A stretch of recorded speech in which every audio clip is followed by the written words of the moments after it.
और ब्रेक के बाद आपका स्वागत है। रुक कर लेते हैं दिन की एक और बड़ी खबर का। लखीमपुर हिंसा मामले के आरोपियों में से एक केंद्रीय मंत्री अजय मिश्रा टेनी उनके बेटे दरअसल इस पूरे मामले में एक आरोपी हैं। उनकी मुसीबतें बढ़ती जा रही हैं। आपको बता दें, न्यायिक मजिस्ट्रेट अदालत ने एसआईटी की उस दलील पर सहमति जताई है कि आर्म्स एक्ट की धारा 35 को एफआईआर में शामिल किया जाना चाहिए।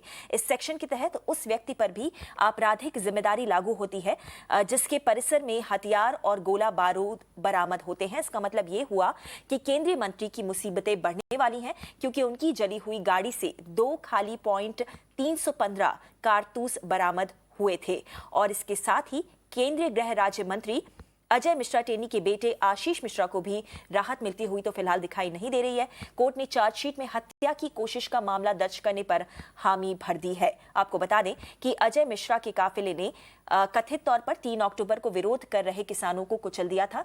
इसमें एक पत्रकार समेत 4 लोगों की जान गई थी, जिसके बाद भड़की हिंसा में काफिले में शामिल 3 लोगों को भीड़ ने जान से मार दिया था। सीधा चलते हैं हमारे संवाददाता आलोक सिंह के पास और ज्यादा जानकारी लेकर।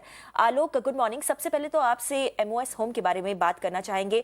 अभी तक हमने देखा था इस पूरे मामले में जब भी विपक्ष सवाल उठाता था तो हमेशा एमओएस होम का नाम लिया जाता था और उनकी बर्खास्तगी की मांग की जाती थी, मगर इस एसआईटी रिपोर्ट के आने के बाद उनकी मुसीबतें और भी ज्यादा बढ़ती हुई दिखाई दे रही हैं।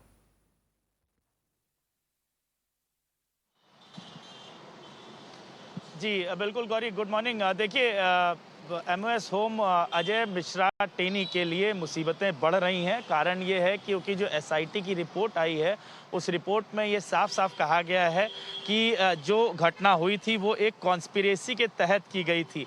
यानी कि जो एक्सीडेंटल जिसको पहले बताया जा रहा था, जिसमें 304A की धारा लगाई गई थी, यानी कल्पेबल होमिसाइड और रैश ड्राइविंग की धारा लगाई गई थी, वो धाराएं हटा करके 307 यानी अटेम्प्ट टू मर्डर की धारा लगा दी गई है।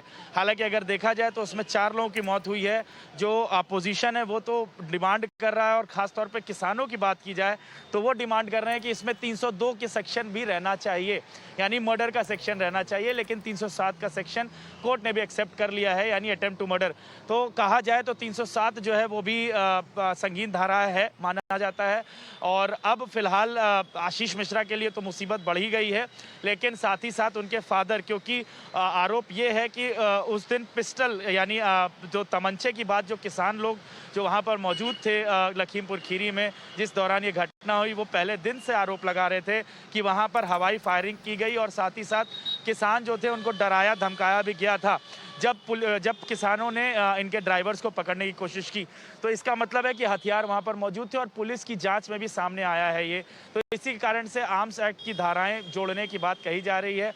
अब फिलहाल ये होगा, देखना ये होगा कि क्या क्या चीज़ें और इस मामले में सामने आती हैं।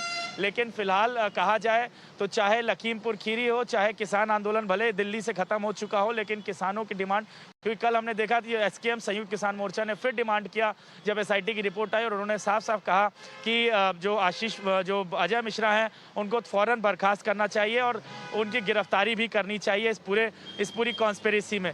तो फिलहाल थोड़ा देखना ये होगा कि क्या सामने आता है, लेकिन मुसीबत बढ़ती नजर आ रही है आशीष मिश्रा जी की, अजय मिश्रा जी की। बिल्कुल, शुक्रिया आलोक इस पूरी जानकारी के लिए। और इन सब के बीच में कांग्रेस सांसद मनिकम टैगोर ने लखीमपुर खीरी हिंसा मामले को लेकर लोकसभा में स्थगन प्रस्ताव पेश किया है।